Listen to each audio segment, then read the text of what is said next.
আরও ভয়াল রূপে শেরপুর, ময়মনসিংহ ও নেত্রকোনার প্লাবন পরিস্থিতি। বৃষ্টির সাথে উজানের ঢল অব্যাহত থাকায় ডুবছে নতুন নতুন এলাকা। পানিবন্দী কয়েক লাখ মানুষ। শেরপুরে এখন পর্যন্ত 6 জনের মৃত্যুর খবর পাওয়া গেছে। মহারশী নদীর ভাঙা বাঁধ দিয়ে 3 দিন ধরে পানি ঢুকছে লোকালয়ে। অন্যান্য নদ নদীর পানিও ভাসিয়েছে জনপদ। ডুবেছে 5 উপজেলার অন্তত 20 ইউনিয়ন। পানিবন্দী 1.5 লক্ষাধিক মানুষ। খোলা হয়েছে আশ্রয় কেন্দ্র। বাড়িঘর ছেড়ে অনেকেই সেখানে আশ্রয় নিয়েছেন, কিন্তু খাবার ও বিশুদ্ধ পানির চরম সংকট। উদ্ধার তৎপরতা চালিয়ে যাচ্ছে সেনাবাহিনী ও বিজিবি।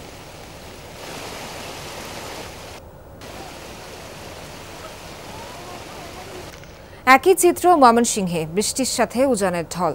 দর্শা ও নেতাই নদীর পানিতে ডুবছে নতুন নতুন এলাকা। 15টি ইউনিয়নের 80টি গ্রাম এরই মধ্যে প্লাবিত। দুর্ভোগে লাখো মানুষ। অনেকেই আশ্রয় নিয়েছেন শিক্ষা প্রতিষ্ঠানের ভবনে। বাড়ছে দুর্গতদের কষ্ট। প্রবল বর্ষণে গাছ উপড়ে বন্ধ ময়মনসিংহ হালুয়াঘাটে সড়ক যোগাযোগ।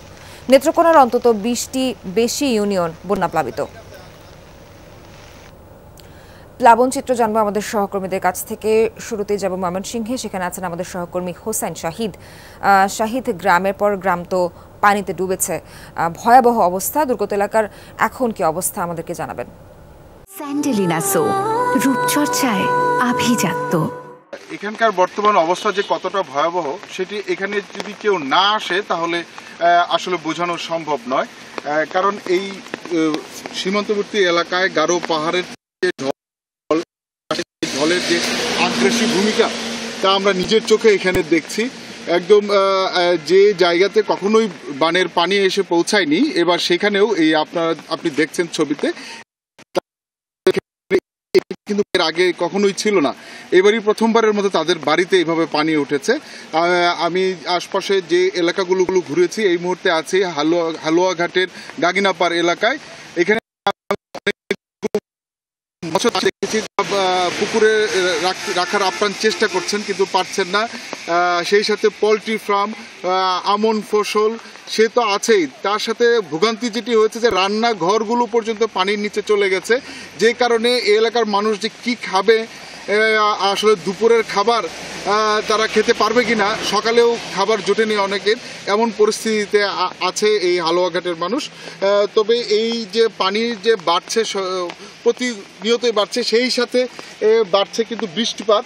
এই বৃষ্টিপাতের কারণে আমি সকালে এখানে এসে পৌঁছেছি ভোর 6টার দিকে। তো বৃষ্টিপাতে এমন অবস্থা যে টানা বর্ষণ চলছে। তো পানি এবং টানা বর্ষণে নাজেহাল অবস্থা সৃষ্টি হয়েছে এই এলাকার গ্রামের মানুষদের। শাহিদ, ধন্যবাদ আপনাকে। এবার একটু শেরপুরে যেতে চাই। সেখানকার প্লাবন পরিস্থিতি জানাবেন সহকর্মী আদিল মাহমুদ উজ্জ্বল। উজ্জ্বল, পরিস্থিতি তো আরো অবনতি হয়েছে। উদ্ধার তৎপরতার ত্রাণ বিতরণের কি অবস্থা? নাবিল, আপনি যেটি বলছিলেন, আসলে জানেন আপনি, গত 3 দিনে পাহাড়ি ঢলে কিন্তু স্মরণকালের সবচেয়ে ভয়াবহ বন্যা এই শেরপুরে হয়ে গেল এবং প্রতিনিয়তই কিন্তু অবনতি হচ্ছে। আমি যদি আপনাকে একটু বলি, গতকাল সন্ধ্যায় কিন্তু 2 ভাইয়ের মরদেহ উদ্ধার করা হয়েছে। আমরা যতটুকু জেনেছি যে এখন পর্যন্ত প্রায় 22টি ইউনিয়নের 1.5 লাখ মানুষ কিন্তু পানি বন্দী হয়ে আছে এবং সেনাবাহিনী এবং বিজিবি কিন্তু উদ্ধার তৎপরতা চালাচ্ছে। গতকালকে রাত পর্যন্ত সেনাবাহিনী উদ্ধার তৎপরতা চালিয়েছে এবং 6টি স্পিডবোটের মাধ্যমে অনেক দুর্গত মানুষকে তার আশ্রয় কেন্দ্রে নিয়ে এসেছে। ইতিমধ্যে বেশ কয়েকটি আশ্রয় কেন্দ্র খোলা হয়েছে।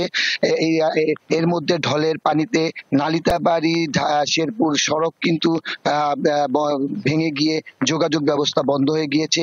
এরকম বেশ কয়েকটি গ্রামীণ সড়কের অবস্থা কিন্তু শোচনীয়।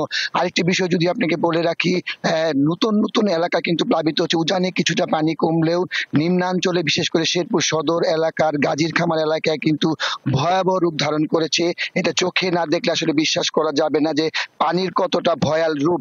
তবে যেভাবে বর্ষণ গত রাত থেকে অব্যাহত আছে, যদি এইভাবে বর্ষণ বাড়তে থাকে তাহলে কিন্তু বন্যা পরিস্থিতির আরো অনেক ভয়াবহ অবস্থা হবে। সোহাগ।